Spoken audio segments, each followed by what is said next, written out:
Saya masih ingat benar menjelang masa berakhirnya kepresidenan Pak Harto, itu menurut pendapat saya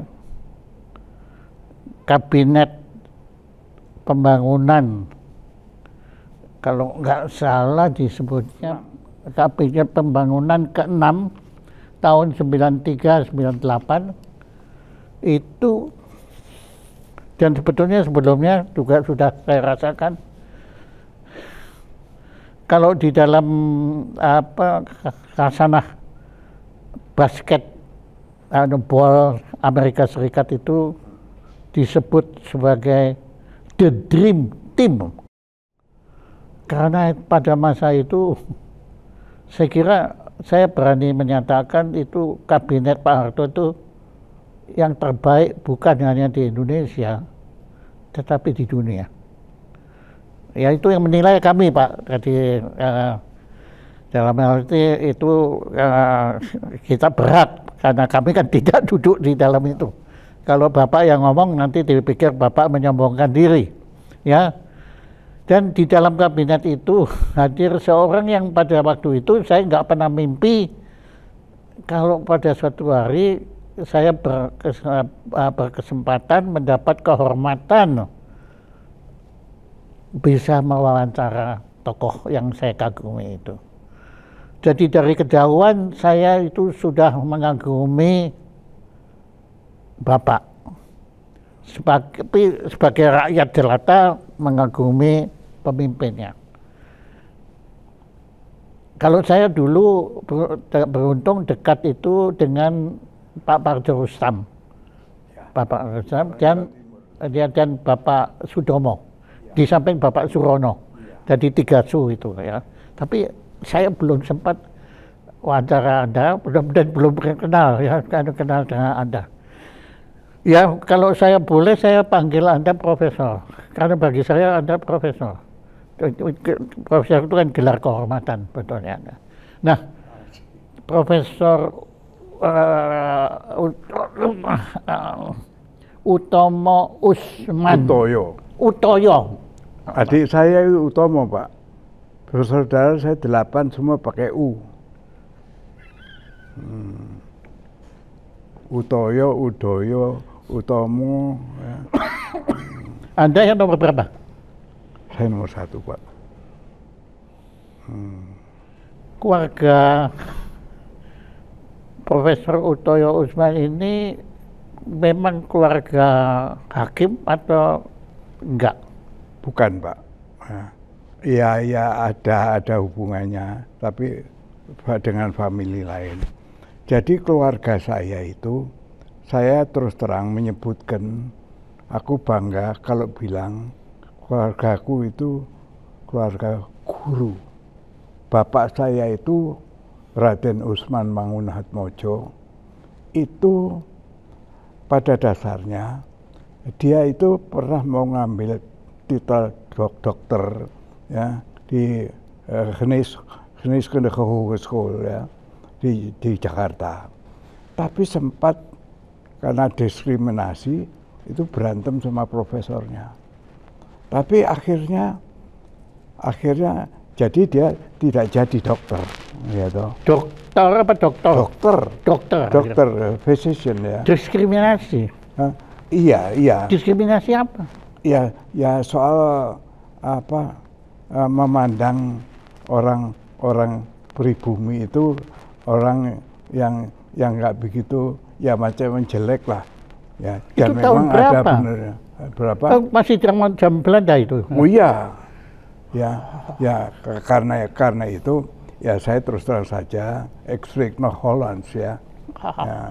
Jadi itu karena itu aku suka bahasa itu, karena bahasa itu bisa mengantarkan aku untuk kenalan dengan orang-orang lain. Because nobody is an island. Ya toh. Nah, jadi itu keyakinan saya. Ya aku di sinilah yang sekarang berhadapan dengan Bapak ya. Jadi ini juga merupakan suatu kehormatan sendiri ya. Dan kalau itu dipertanyakan pada saya itu menyebutkan karena kalau tidak salah ada pertanyaan Bapak bahwa bagaimana saya berpendapat dengan the current president's rule, ya toh. Ya, dan itu aku pelan-pelan bicarakan. Jadi aku berpendapat bahwa pertanyaan Anda itu sangat relevan. Dan tapi juga aku sendiri juga tidak berani gegabah ngomong begitu. Ya. Oleh karena itu saya menyebutkan ya, kalau satu perbandingan dengan masa dari Pak Harto itu tidak bisa kita bandingkan apple to apple. Iya. Nah, kalau gitu pertanyaannya, pendapat Profesor Utoyo Usman tentang Pak Harto. Anda pasti kenal kan Pak Harto, kenal bekerja sama ya dari kabinet. Nah, bagaimana penilaian Bapak Profesor Utoyo Usman terhadap Soeharto? Ya, baiklah ya. Bapak ya, pertama-tama tanpa saya sadari, ketahui, Pak Harto itu ngincer saya, ya toh, ngincer saya, tapi dia mau betul-betul tahu, ya. Jadi aku betul-betul sebagai kadernya yang diminta, diharapkan tetap konsekuen dan konsisten sebagaimana adanya dia nemu saya, ya toh. Untuk itu aku dititipkan ke Bakin. Oh, Anda dititipkan ke Bakin. Iya, dan aku akunya jadi anggota Bakin. Ya, waktu kawan Bakin adalah Jenderal Ali Murtopo. Ya toh. Dan Ali Murtopo walaupun jenderal, tapi pikirannya he is a scientific man. Ya toh. Dan aku bisa begitu karena aku dekat ya. Karena aku juga kemudian menjadi member dari CSIS, School of International Strategic Studies. Ya. Oh, Bapak pernah di CSIS ya? Iya. Jadi dengan keluarga Nandi. Oh iya, sobat saya Pak. Sobat saya, dan terus terang saja waktu aku ujian akhir, saya diadu. Ya. Sama Profesor Djoko Sutono, ya toh. Dia waktu itu agak sakit, sick bed ya. Jadi di kamarnya, di tempat tidur, sambil silo gitu ya. Terus diajar begini. Dan Pak Djoko Sutono itu ya orangnya kuno, tapi kalau panggil kita itu kalau bahasa Belandanya heren. Jadi bilang ya, jadi itu heren ya. Coba ya, coba saya ajukan satu pertanyaan, gitu. Pertanyaan itu apakah saudara-saudara mengetahui bagaimana bunyi indeks dari buku apa gitu, Hollands ya toh.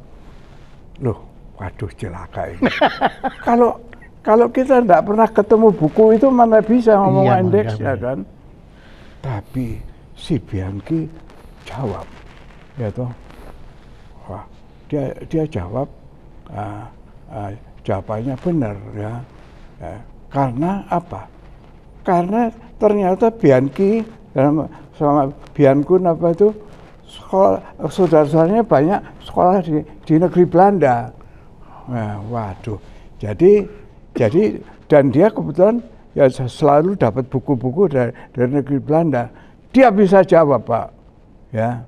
Wah, ya itu ini ya. Ya dia bilang bahwa itu bukunya namanya si itu, isinya indeks itu ini. Waduh, saya pikir kurang ajar, ya toh, ya kurang ajar ya. Jadi sudah 1-0 kan. Tapi detik terakhir dia mengatakan, nah sekarang saudara-saudara ada satu pertanyaan lagi. Di manakah dan apa nama perusahaan yang menjadi center dari perdagangan tembakau, ya toh? Dan itu di Jerman, ya toh. Nah, saya kok kebetulan seperti ditolong Tuhan, ya Allah, ya toh. Kok persis tadi semalam sebelumnya aku baca transkripnya perkebunan, gitu. Dan perkebunan itu dekat sama saya, karena Perkapen itu anggota saya. Kita berkuasa di situ, ya toh. Ya, artinya politis ya. Nah, terus aku, waduh, kok kebenaran. Dia nggak bisa jawab, si Bian Kun. Kok ke perkebunan, dia bidangnya politik, hukum. Tapi ya kebetulan perkebunan. Terus aku bilang, oh ya, saya tahu Pak itu. Itu Deutsche Indonesische Tabakgesellschaft yang ada di Bremen. Oh, benar gitu. Satu-satu Pak. Ya satu-satu. Kemudian akhirnya Profesor Djoko Sutono itu memberikan pesan kepada kita, karena kita ini babak, ya, sengaja diadu Pak, ya, grup saya itu ya babak, tapi kita teman dengan Bian Kun itu, ya toh. Nah, dan waktu itu terus kalau tidak salah ya, terus dia berpesan, tuan-tuan, begitu ya, heren bahasa Belandanya kan, tuan-tuan tidak saya perkenankan untuk jadi pegawai daripada peradilan. Jadi aku nggak boleh jaksa, aku nggak jadi polisi, aku nggak boleh cari hakim. Wah, ini aku nggak begitu mengerti tadinya ya. Tapi tuan-tuan harus jadi yuris pembuat undang-undang. Wah, nah, dan aku juga masih belum mengerti ya, kenapa itu perse mesti begitu ya toh.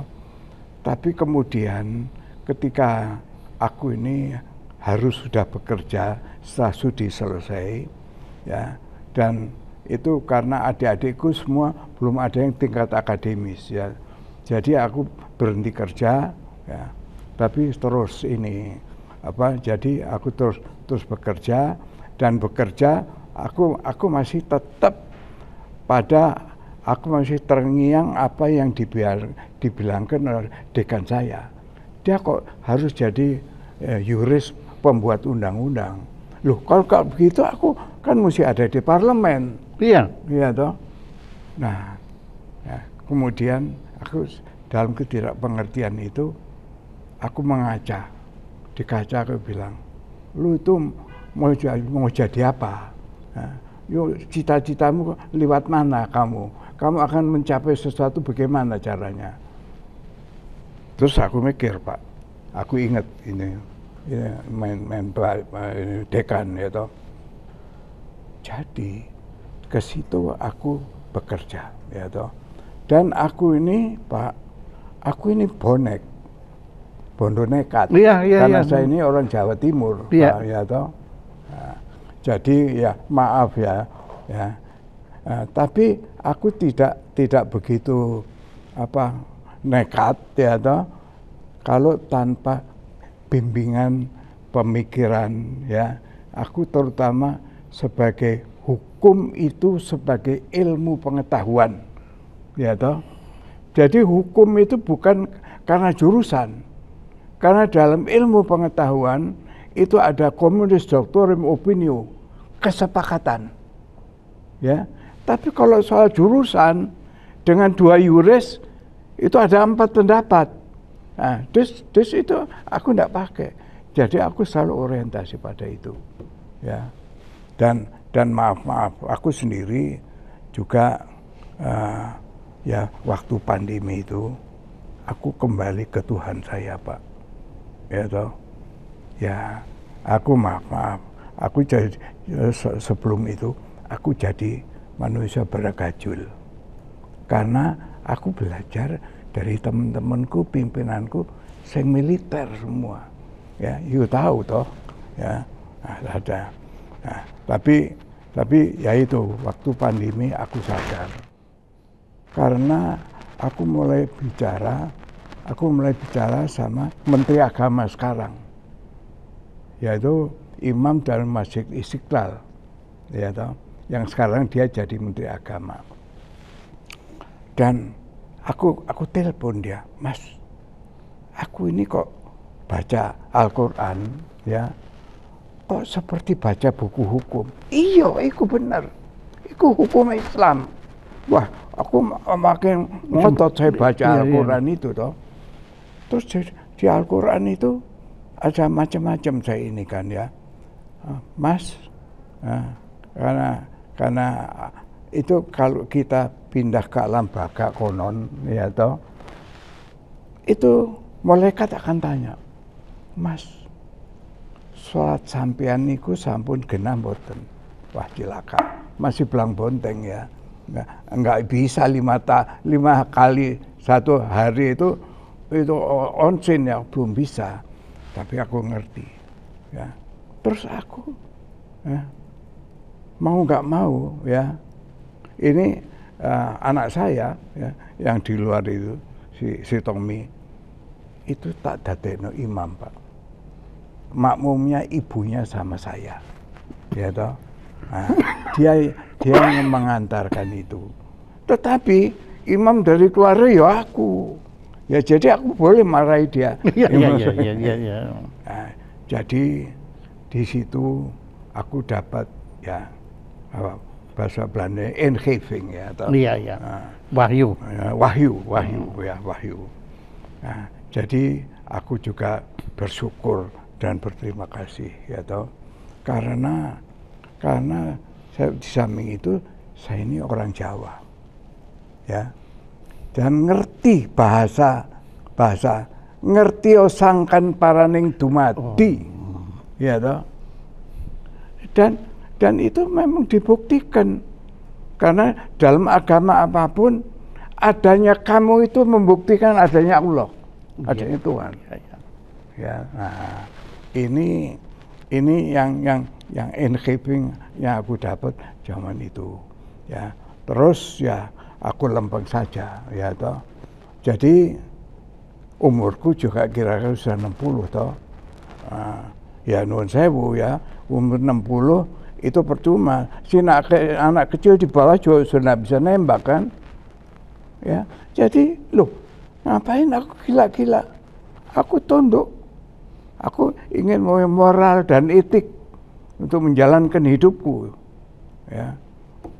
Dan lalu aku betul-betul kapok Lombok sudah, ya toh. Jadi aku kembali kepada asalku, pada konsultanku yang dunia akhirat, ya toh. Ya. Jadi saya mulai hidup itu, hubungan saya dengan Tuhan saya itu sudah berapa dimensi. Karena satu, hablun minallah, hablun minanas, hablun minal alam atau rahmatanil alamin, ya.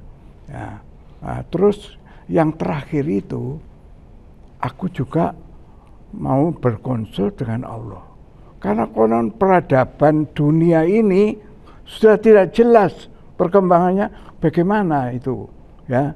Bagi yang ngerti, yang bergoib, ini umur bumi sudah pendek, ya.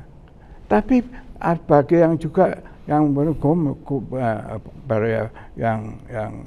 yang itu ya, dia menekatkan tidak. Aku minta aku hidup 1000 tahun lagi. Ya toh. Loh, Kan Ya. Allah itu maha pengasih dan penyayang, ya toh. Saking sayangnya sama kita, apapun yang kau minta, aku kasih, aku coba kasih, ya toh. Dan apa namanya?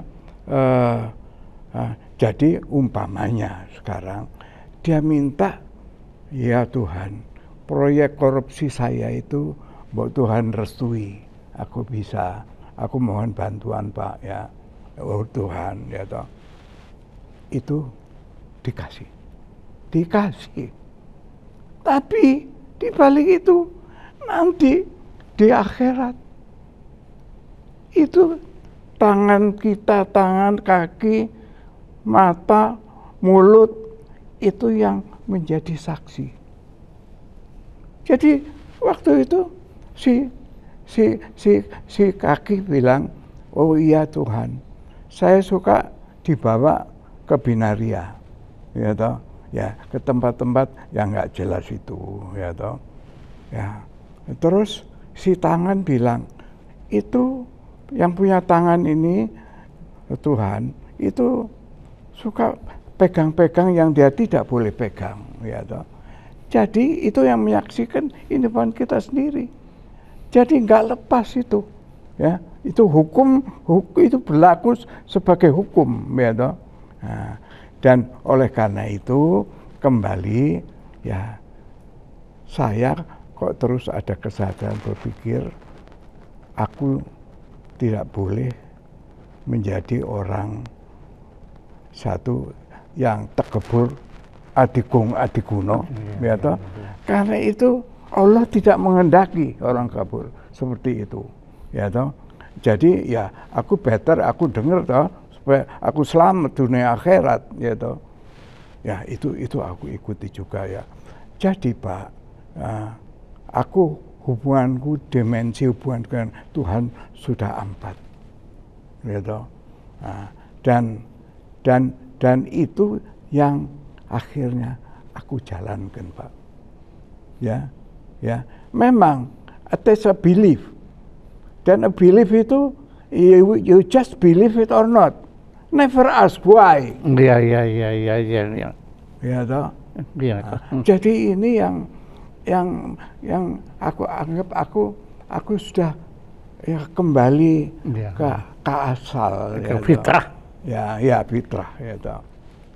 Nah, dan lagi kemudian aku kembali mengingat, ya, bahwa kalau manusia hidup itu haruslah kita berebut cari kebaikan. Batul khorimah.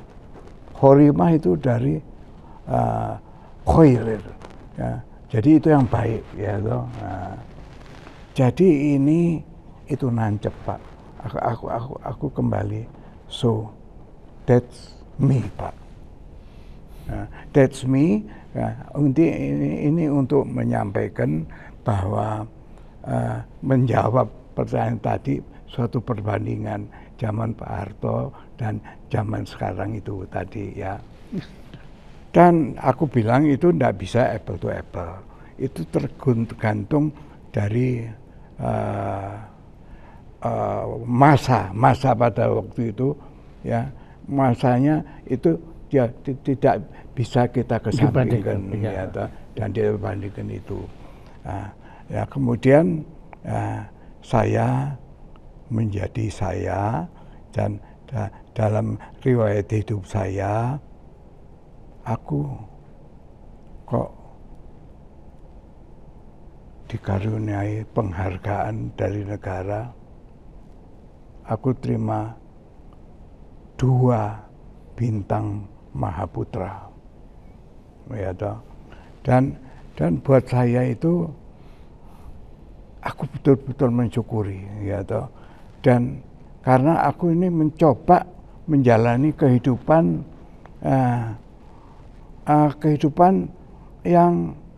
yang logis, ya toh. Yang tidak hanya di situ aku bondo omon-omon. Ya, tapi yang aku bicarakan itu haruslah mempunyai arti data, data peristiwa ampata, ya toh, ya, dan itu aku coba betul-betul pelajari, ya toh. Jadi di situ aku tidak bisa salah, ya. Aku dengan itu aku mau yang pasti-pasti aja lah, ya. That's why aku itu belajar, aku akhirnya jadi sarjana hukum apa itu, tapi aku mempunyai latar belakang, aku belajar ilmu pasti, Pak. Oh. Ya, biasanya jurusan sastra kan, Yeah. ilmu pasti aku punya. Karena jadi pemikiranku juga ilmu pasti itu hubungan antara X dan Y. Nah, ya toh. Nah, dan di situ untuk menentukan posisi. Ya. Nah, jadi itu aku betul-betul dalami, ya. Dan itu pun itu membawakan satu pemikiran sama aku bahwa sebaiknya atau banyak menurut statistik yang jadi pemimpin negara itu adalah teknolog, insinyur. Oh, ya. Kayak Pak Habibie itu. Pak Habibie, Bung Karno. Oh ya, iya. Dan ya, Jokowi juga. Jokowi, ya toh. Geolog kan. Iya. Dia bukan hutan, Pak. Iya, geolog. Ya. Geolog. Bukan, geolog itu tambang, Pak. Oh, lain lagi dia. Ya. Jadi dia ahli kehutanan. Ya, dan aku tahunya sama Jokowi itu karena ya terus terang saja aku bisa menghargai Jokowi walaupun dia pun mempunyai kelemahan. Oh iya, ya manusia biasa ya, kan. Ya. Jadi dasarku karena dia itu sangat bijak, ya. Kalau orang Belanda bilang, "Hey, sen pinter man." Oh, pinter, ya. Pinter itu bahasa Belanda loh. Iya. Pinter man, ya toh. Dan aku betul-betul aku melajari Jokowi itu siapa. Kebetulan bos saya Jenderal Soehardiman. Jenderal Soehardiman itu dia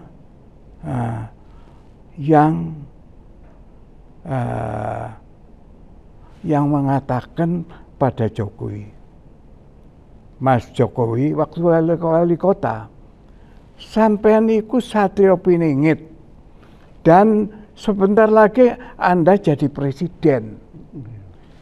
Itu dia mikir-mikir, bengong juga dia, ya. Terus akhirnya dia nggak puas, dia datang ke Soksi untuk mengikuti itu, ya toh. Jadi dia sebetulnya orang Soksi, ya toh. Tetapi dia juga orang yang arif dan bijaksana.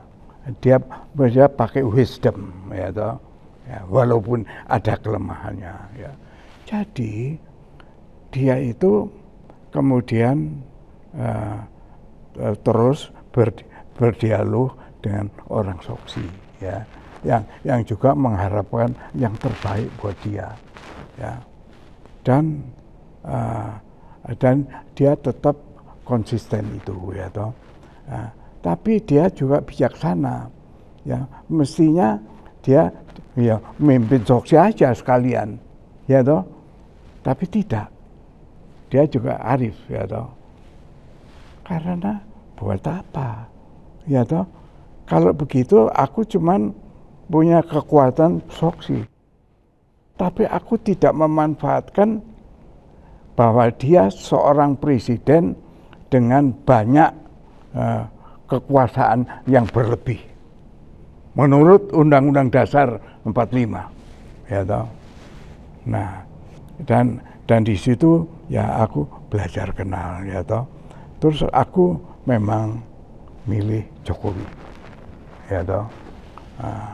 Ya, tapi juga aku belakangan juga menilai Pak Jokowi itu aku agak kritis, Pak. Aku setiap bosku pun ya, apalagi presidenku ya toh, aku ini tetap kritis ya. Tapi aku mencoba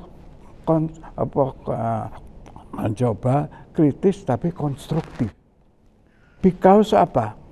Aku mempunyai sense ya bahwa aku ini tidak bisa masuk oposisi. Aku biasa ada dalam pemerintahan, ya toh. Kita lah, atau ya aku juga lah, ya. Sebagai politician itu aku berkeyakinan begitu, ya toh. Jadi karena itu saya bekerja, ya toh.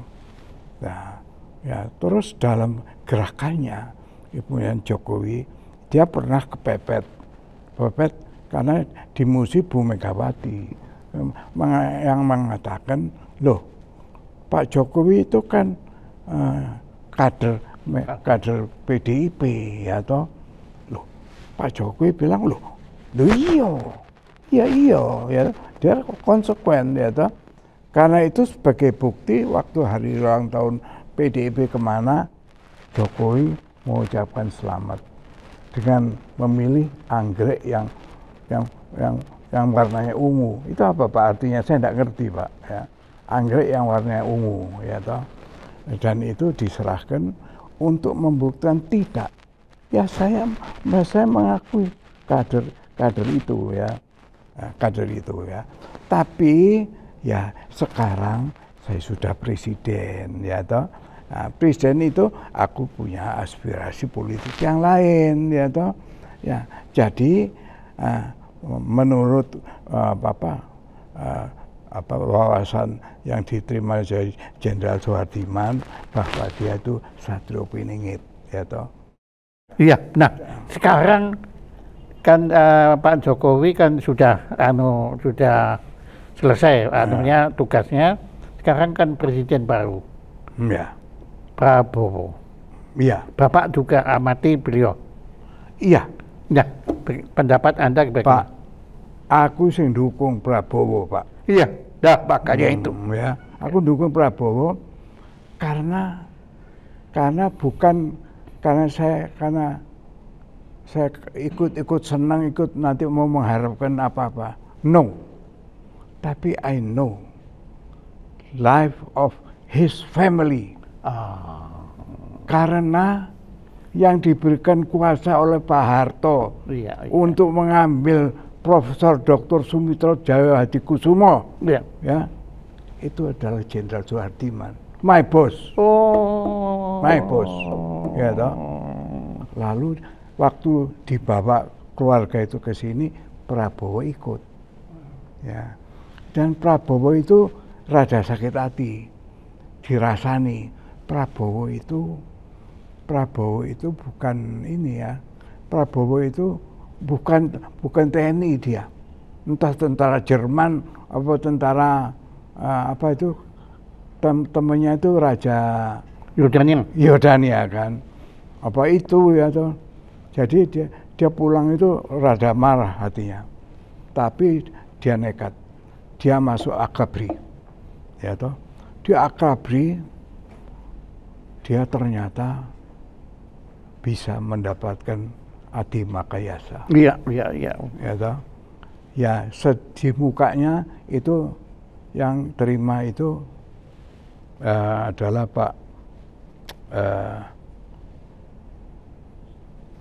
bapaknya AHY itu siapa Pak?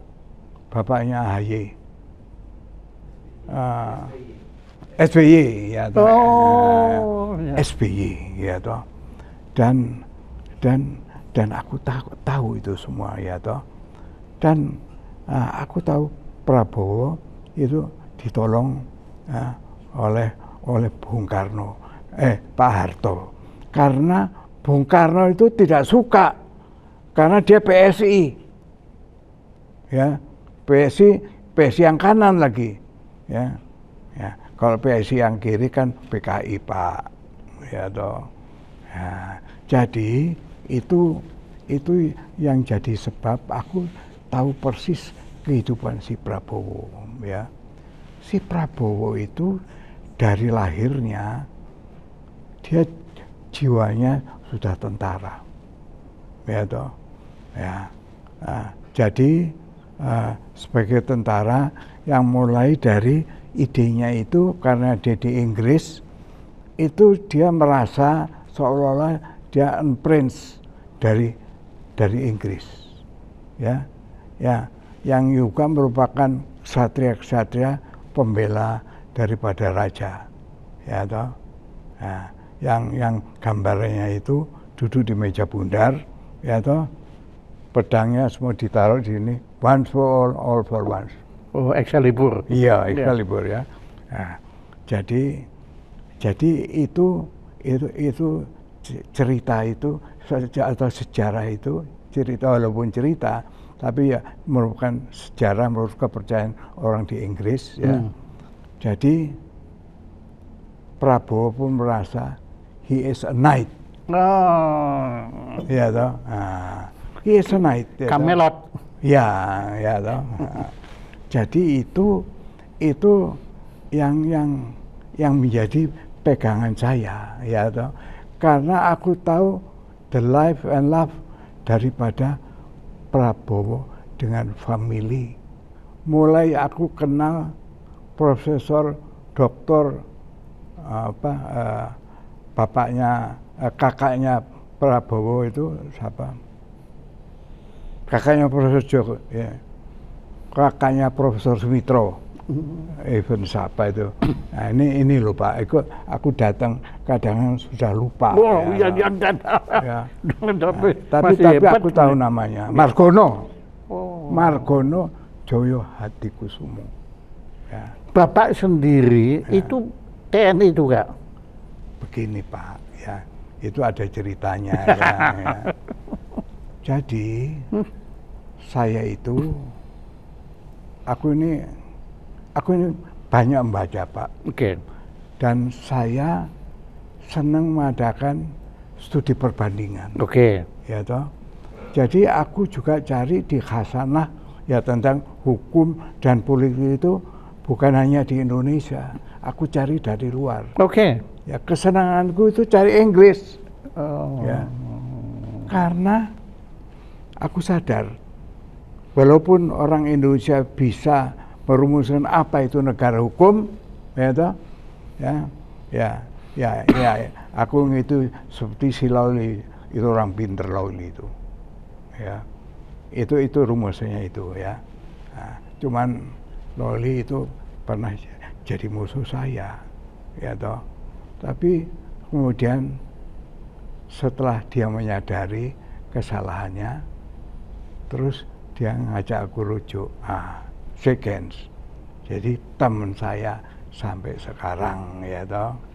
Ya, jadi itu dulu pernah, ya. Itu melalui ya anggota saya sendiri itu minta kepada Kementerian Kumham, ya, supaya mendukung mereka, ya toh. Dan mintanya mereka itu pada Lawli, ya toh. Nah, padahal Lawli itu mengatakan, loh, aku enggak begitu suka sama yang namanya Utoy Usman karena dia itu cenderung pendapatnya adalah dia orang kiri, PKI, ya. Loh, saya bilang, aduh, di situ, Iya, ya toh, karena dia nggak tahu bahwa Soksi itu yang dipimpin oleh tentara, iya. itu justru nggak suka sama PKI. Ya itu kan his ignorance. Maksud bilang aku cenderung ikut PKI. Oh, tak makan kamu sekarang, ya toh. Nah, terus kita ya berdamai. Buat apa cari musuh, ya. Waktu Jadi itu, sebetulnya Bapak bukan ABRI, bukan ya? Bukan Pak. Tapi dengan Pak Suwardiman sangat dekat. Iya, karena pimpinan Soksi itu ABRI Pak. Oh. Dan asalnya bagaimana Pak, ya, sampai begitu, ya. Karena pada satu saat waktu take over daripada perusahaan-perusahaan asing untuk jadi nasional semua, aku ini ngelamar jadi buruh ya dari NV Borsumeweri ya toh, yang kemudian jadi Adumaniaga ya toh. Oh, ya toh. Dan di situ ya aku biasa. Kalau aku di situ itu waktu masuk aku ditanya sama Menbas ya toh. Menbas itu adalah Mr. Suparman. Mr. Suparman itu masih keluarga yang bikin kaki palsu di Solo itu. Ya. Dan dia masih keturunan Ningrat ya. Persis bagaimana saya tidak tahu. Jadi waktu saya ngelamar itu dia bilang, Saudara Utoyo, apa alasan saudara mau melamar untuk bekerja di sini ya toh? Karena dia tertarik aku. Karena aku juga bukan SH. Aku masih kelompoknya Mr. Indirekten. Ya, masih model Londo ya toh. Ya. Jadi dia senang karena Mr. Suparman itu Mr. Indirekten. Loh, iya arek nom kok sudah Mr. Indirekten. Jadi aku senang, aku tertarik dia. Karena itu dia membilang, apa harapan Anda ya, untuk ngelamar bekerja di sini? Terus aku bilang, Pak, ya saya ini masih muda, tapi tolong Pak, aku ini boleh bicara, ya walaupun aku ini baru habis ingusan ya toh, tapi aku ini mau dianggap orang. Jadi berikan saya kesempatan untuk bicara ya toh. Itu satu. Dan kedua, Pak, aku ini grup kemis saya itu ada itu masih belum terbentuk, belum ada. Jadi Pak, aku ini banyak mesti keluar untuk mengadakan hubungan untuk menemukan kelompokku ya toh. Dan untuk itu maka ya aku minta bantuan Bapak lah ya toh. Terus dia dengar, lalu yang lainnya, Pak, soal rumah, mobil itu enggak mau tahu, aku serah berapa yang kasih ya toh. Wah, dia pikir ini anak gila ini ya. Tapi dia dengar permohonan saya itu, dia bilang terus, keplek mal mewagen ya toh, prestir loh Pak, keplek mal mewagen ya toh. Terus saya pegang ini, awas, ini keplek main wagen dia bilang ya. Tapi aku 1 bulan aku tunggu, aku enggak ini. Tapi selesai bulan itu, aku pergi ke sekretarisnya. Sekretarisnya si ibu-ibu ya sangat baik, sangat cantik, tapi rodok sombong. Ya toh. Terus dia bilang, ik ben sekretaris van de Bas, ya toh, sama profesor dari Pak. Waktu itu ada Dato Amir Palindih, kompol besar polisi, ya toh. Tapi istrinya itu dekat sama Putin, ya. Jadi dia rada berkuasa. Tapi dia juga hormat sama saya, karena Putin itu muridnya ibu saya. Putin muridnya ibu. Iya, ya ibu saya itu sekolah keguruan dari sekolah keguruan Kartini, yang sekolahnya di Solo Tigo, ya toh. Dan karena itu sebaliknya si polisi ini juga agak segan sama saya, ya toh. Nah, tapi aku mencoba merebut hatinya kan. Waduh Pak, Masya Allah ya. Aku dipanggil ke tempat dia. Aku panggil. Tapi aku angkat dia dulu. Karena aku selalu dimanapun berada, saya ingin menguasai the mind of my boss. Ya. Tapi cara yang sopan, bukan ini. Nah, terus aku cerita, waduh Pak, dari jauh ada titik merah. Ternyata Datuk Amir Palindi, Palindi naik Dodge Dart, itu masih baru kan? Iya. Wah, terus dia bilang, iya Ud, masa Genio Medat ya, masa kamu nggak rela ya toh? Aku ini berapa kali kena serempet peluru waktu zaman perang ya toh? Nah, iya Pak, itu memang bagus ya. Tapi you are safe and sound and dry. You dalam jabatanmu itu kamu segala bisa. Ya.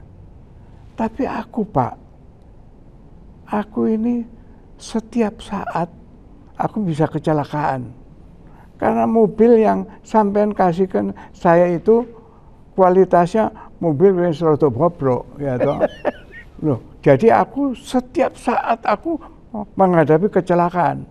Wah, terus dia marah. Loh, apa gitu ya? Kenapa bisa begitu? Ya toh. Loh, iya kendaraan saya bobrok, tapi aku perusahaan enggak punya duit buat tandani itu. Padahal bosku itu Hamid Atamimi. Ya, itu putranya Komisaris Besar Polisi yang dulu itu, yang senior ya. Nah, dan itu teman kental saya. Dan orangnya Masya Allah Pak, jujur bukan main. Ya toh.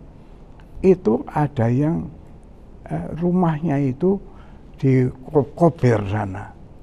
Rumahnya rumah gedek, bisa dimasuki anjing itu, diterobos anjing ya toh. Tapi dia tinggal di situ ya toh. Atasnya dia mantunya orang gede ya toh. Dan dia itu orang yang betul ini jujur ya toh. Pernah mau disumbang beras 1 karung ya toh, itu dibalik no ya. Jadi dia menjadi teman saya ya. Dan alhamdulillah Pak, aku ini terus terang, aku tidak pernah mencoba apa minta untuk jadi koruptor. Why?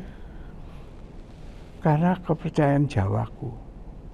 Pertama, ada peribahasa mengatakan, yo biayi kok dagang. Ya toh? Itu aku pegang. Saya tidak mau saya dagang. Ya toh? Nah, jadi juga segera setelah saya menikah sama istriku, aku bilang, dia pinter dagang Pak. Dia bisa borong jalan. Ya. Yang dia ngapalai sendiri, not even itu ya, orang-orang yang lain. Jadi dia itu akhirnya itu yang aku follow. Jadi aku malu biaya dagang. Dan dia setelah menikah sama saya, awas, kamu ndak boleh dagang. Karena dagang itu selalu minta sama yang kuasa, kasih dong aku chance. Ya, toh. Dan dia akan minta chance sama teman-teman saya sendiri yang juga menteri. Ya, nah, jadi aku tidak mau itu. Ya, untung nurut Pak. Ya, toh. Ya, jadi itu aku ini tidak ya toh. Aku orangnya itu begitu ya toh. Dan aku untuk memperpendek cerita, jadi aku ini kok kebetulan diparingi negara 2 gelar Mahaputra. Ya. Mahaputra Pradana dan Mahaputra Adi Pradana ya toh. Ya, Mahaputra yang pertama itu Murdiono almarhum itu teman saya ya toh. Jadi bilang, Ud, iku bintangmu yang pertama itu lebih penting because it is your own achievement. Ya toh, ya. Sedang Adi Pradana nek gak terlalu goblok saben menteri oleh. Ya. Karena itu sebagai jasa membantu presiden. Ya toh. Ya, jadi ya itu. Mana Adi Pradana tuh ya. Ya, Pak. Jadi elek-elekku oh ya aku nih wong lumayan ya. Tolong Bapak ceritakan apa yang dibahas pada waktu itu pada hari Karya Dika oleh Menteri Hukum, Menteri Kehakiman kita yang sekarang ini. Silakan. Ya, jadi Pak ya, pada setiap hari Kementerian Kumdang itu ya, setiap ulang tahun hari itu selalu diberikan kesempatan bahwa para ex-menteri yang itu boleh datang dijamu dan boleh mengeluarkan pikiran-pikirannya. Bagus kan? Ya, jadi pada waktu itu ya karena beliau baru ya dan beliau mau cepat-cepat juga karena Pak Lauli sendiri waktu itu kan dipanggil kembali atau terus dia diberhentikan untuk jadi anggota DPR kan. Nah, jadi waktu itu Pak Lauli nggak hadir ya toh. Nah, yang hadir itu the rest yang ada dan yang penting-penting misalnya Yusril. Yusril, bukan Yusril. Iya, Yusril kan? Yusril. Yang sekarang jadi Menko. Iya. Ya, Yusril apa itu hadir ya. Tapi kalau mau singkat dan aku yang diberikan kesempatan sebagai yang paling tua, Pak. Iya, betul. Ya. Aku minta coba Bapak kasih pendapat-pendapat Bapak yang bisa positif ingin lebih maju daripada ini. Terus aku bilang ya, Pak ya, aku sekarang mau bicara hal-hal yang konkret, yang apa yang kita harus lakukan demi itu ya. Jadi pertama problem hukum kita adalah pada penegakan hukum kita masih mbek. Ya, tetapi kita tidak usah bersusah hati, ya toh. Karena kita tahu untuk mengatasi itu bagaimana, ya. Yaitu kita sekarang kita kan positif, kita harus bergerak, ya, untuk membawa kita supaya lebih maju, supaya lebih produktif, lebih sistematis hubungnya, ya. Karena kita berada ini adalah sebagai system builders, gitu. Karena kita menciptakan sistem baru yang positif bisa mengatasi itu, ya. Jadi sekarang ini itu yang saya bicarakan sama Bapak, ya toh. Dan aku ya bicara ya tentang itu singkat ya, karena tidak boleh lama-lama. Terutama aku lagi ya suruh bicara di press conference ya beliau yang menyatakan saya itu bilang begini ya udah jadi itu Pak Supratman ya. Pak Supratman itu ya menjadi kawan saya ya toh ya aku anggap ya orang yang sependapat ya itu tentang kawan saya dong ya toh. Dan itu cuman singkat saja Pak itu aku omongkan karena beliau juga baru ya toh. Kadang beliau rada tidak memahami masalah imigrasi, masalah kepenjaraan ya. Waduh ya itu luas sekali ya. Dan itu sebetulnya ya terlalu bicara banyak sama Lauli. Iya. Tapi aku juga mempunyai masukan ya toh yang aku ambil inisiatif sendiri ya untuk meninjau daerah apa itu namanya, daerah yang jadi tempat itu penjara. Lapas. Ya. Lapas mana? Ya, lapas tempatnya Cilacap. Ya, ya. Ya. Nusa Kambangan. Iya, Nusa Kambangan, ya toh. Ya. Karena pertama ya, saya itu mencoba mempelajari ya toh. Pertama pegawaiku sendiri yang dari hukum mengenai penjara itu ya toh. Dan aku sendiri yang ikut membuat undang-undang penjara ya toh. Tapi katanya sekarang mau disempurnakan terus. Ya silahkan, memang begitu mestinya ya toh. Aku hanya melopori saja, tapi yang isi selanjutnya ya the next generation ya toh. Jadi aku pikir sendiri ke Nusa Kambangan ya toh. Dan itu naik kapal itu kan, kapal kita sendiri ya.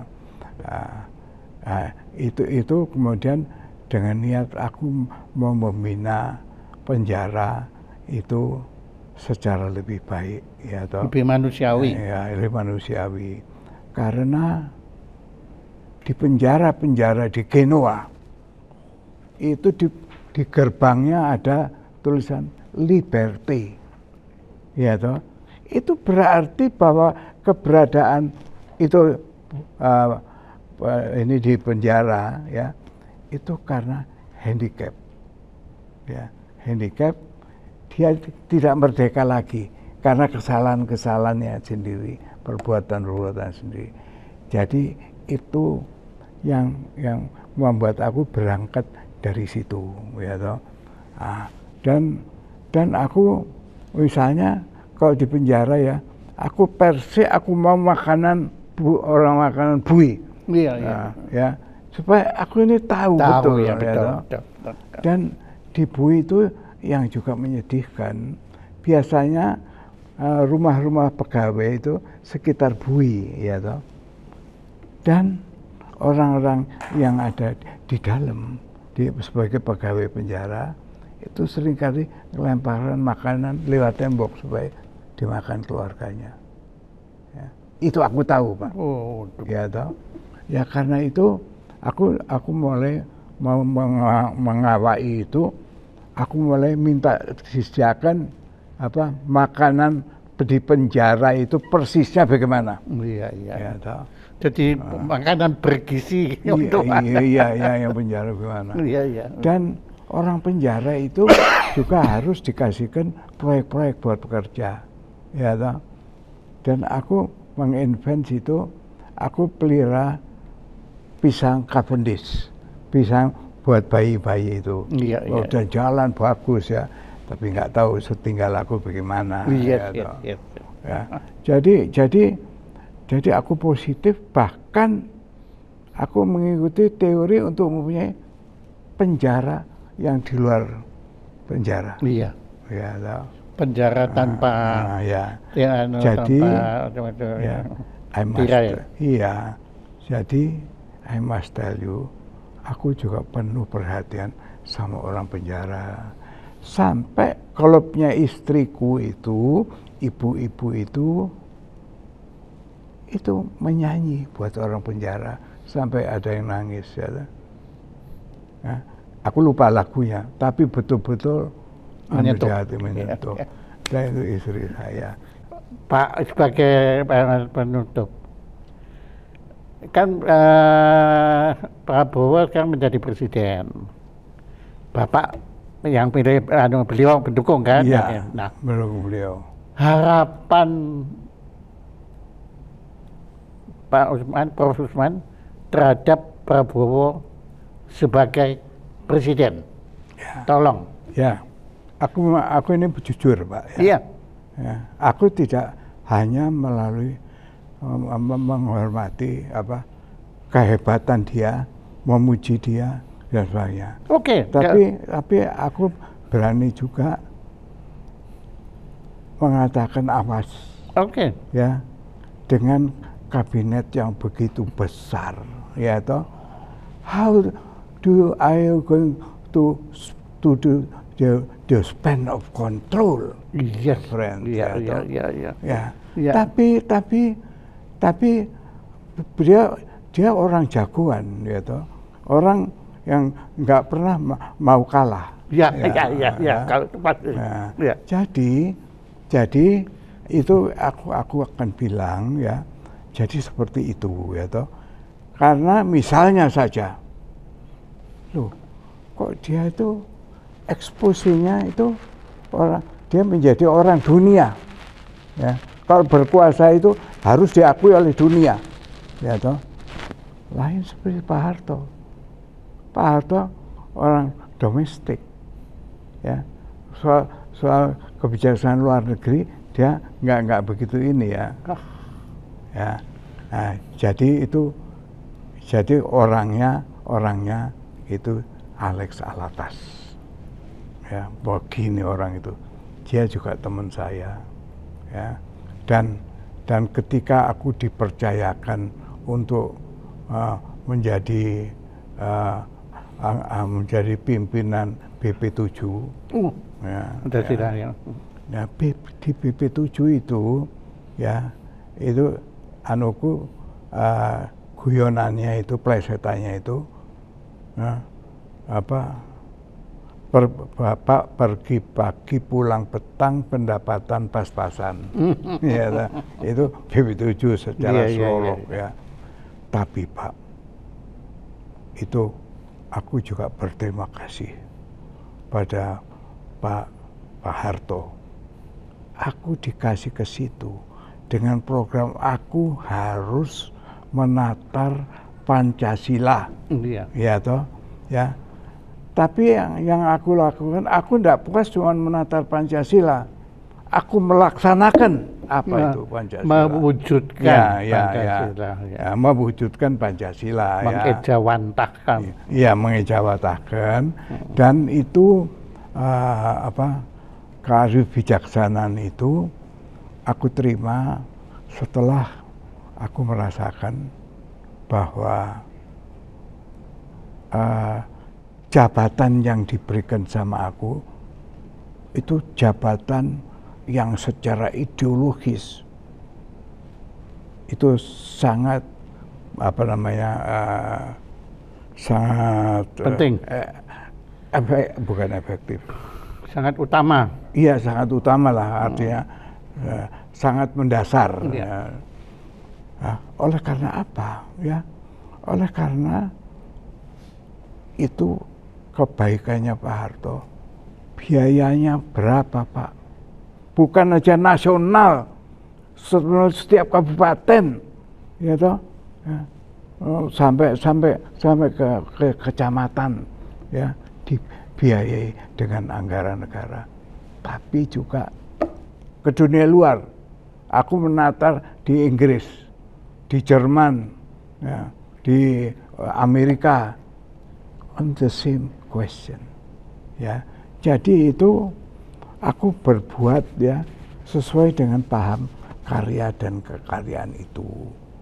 Karya itu bahasa, sebetulnya kita ngambil bahasa Jawa, dan itu terus terang monopoli organisasiku Pak.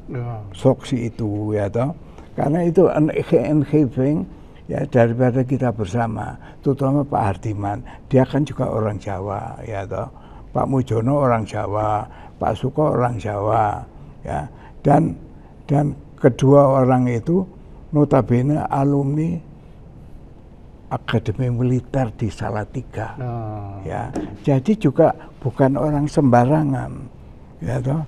Nah, dan untuk itu ketika aku pertama kali kenal itu mulai dengan Pak Hardiman bilang, Deut, itu PKI itu 2 kali telah memberontak mau menjadikan Indonesia itu negara sosialis. Ya toh, ya sosialis ya yang kiri ya toh.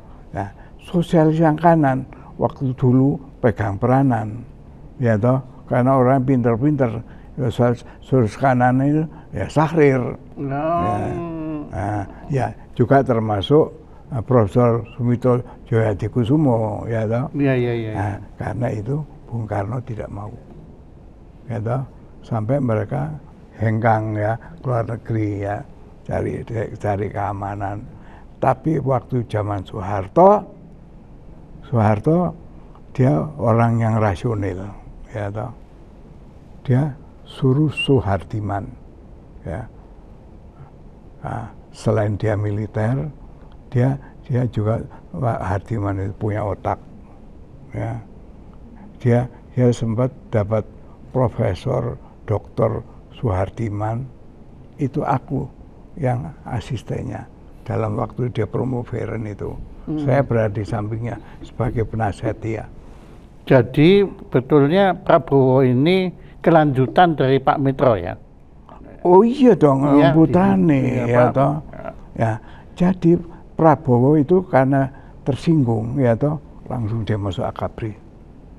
Lulus dapat Makayasa. Terus dia langsung pegang asrama Kopassus. Iya. Ya, dia pegang Kopassus. Dan dia orangnya betul orang perang. Ya. Seringkali nginep di barak-barak tempatnya anak-anak buahnya itu. Dan dia punya strategi sudah lama. Misalnya, Sersan Mayor itu harus bisa menerbangkan helikopter. Dan dia cari duit, ya.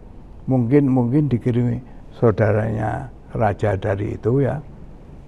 Itu semua uangnya itu untuk memperkuat dan memperbesar wibawa daripada tentara.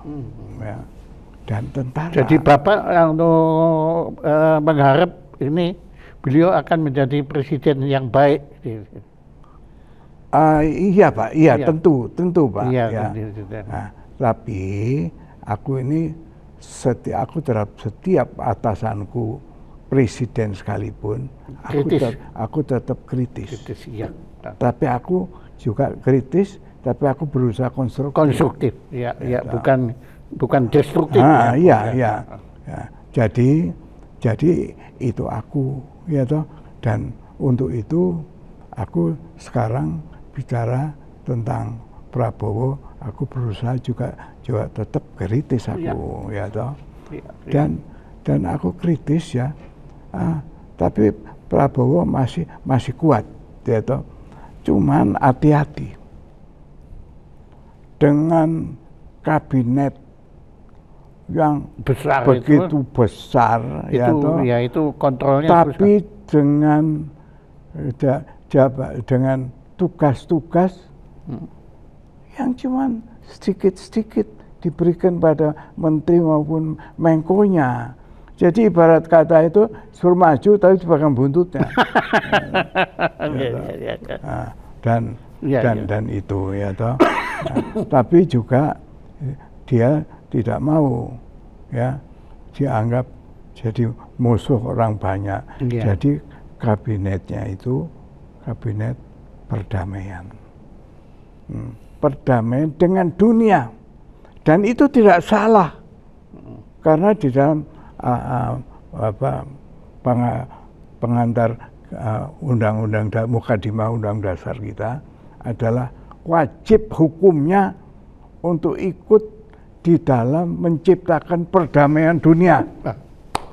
Ya toh, termasuk itu bunyinya Al-Qur'an juga begitu. Oh iya. Ya, dan oleh karena itu saya mungkin agak jauh Pak, tapi ya that's me ya. Aku rodok bonek ya, bodoh nekat ya. Iya. Aku mengatakan bahwa baru sekarang ini ada kesadaran dunia bahwa perlu kita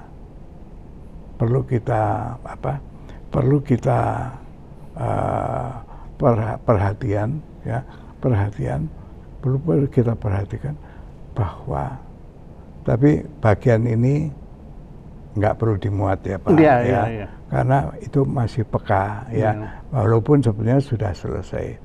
Jadi itu keyakinan ini sudah menjadi keyakinan dunia bahwa antara agama-agama itu jangan ada permusuhan. Iya. Ya toh? Oh, kalau itu perlu dibuat, Pak. Iya. Perlu dibuat itu. Ya, kerukunan itu penting iya, sekali, Pak. karena mengapa? Notabene semua agama-agama di dunia ini, ya, termasuk yang punya Israel itu kan termasuk keluarga agama Samawi. Iya. Ya. Jadi aku memberanikan diri ya. Aku seorang agama ya. Tapi aku memang belakangan aku kembali ke Allahku. Ya. Dan apapun yang aku kerjakan harus fisabilillah di jalan Allah. Oke. Habis. Ya, terima kasih Profesor Utoyo Usman. Terima kasih. Ya, kami banyak sekali memetik pelajaran dari perjalanan hidup Bapak yang bulan April Anda Juni tanggal 3 Juni 90 tahun ya. Dan aku memang minta sama Allah, aku jangan terlalu tepat ditimbali. Iya, mau. Karena kewajiban-kewajibanku di dunia ini belum selesai. Iya. Dan teman-teman masih memerlukan aku. Iya. Termasuk kami, makanya kami mengundang Pak Profesor Utoyo. Buat kami Anda Profesor. Ya. Oke, tepuk tangan untuk ini. Terima kasih Prof. Kami nggak punya apa-apa. Kami memberi piagam ini kepada Prof. Terima kasih. Aduh, iya, terima kasih. Tolong nanti di tepuk tangan untuk Profesor Utoyo Usman.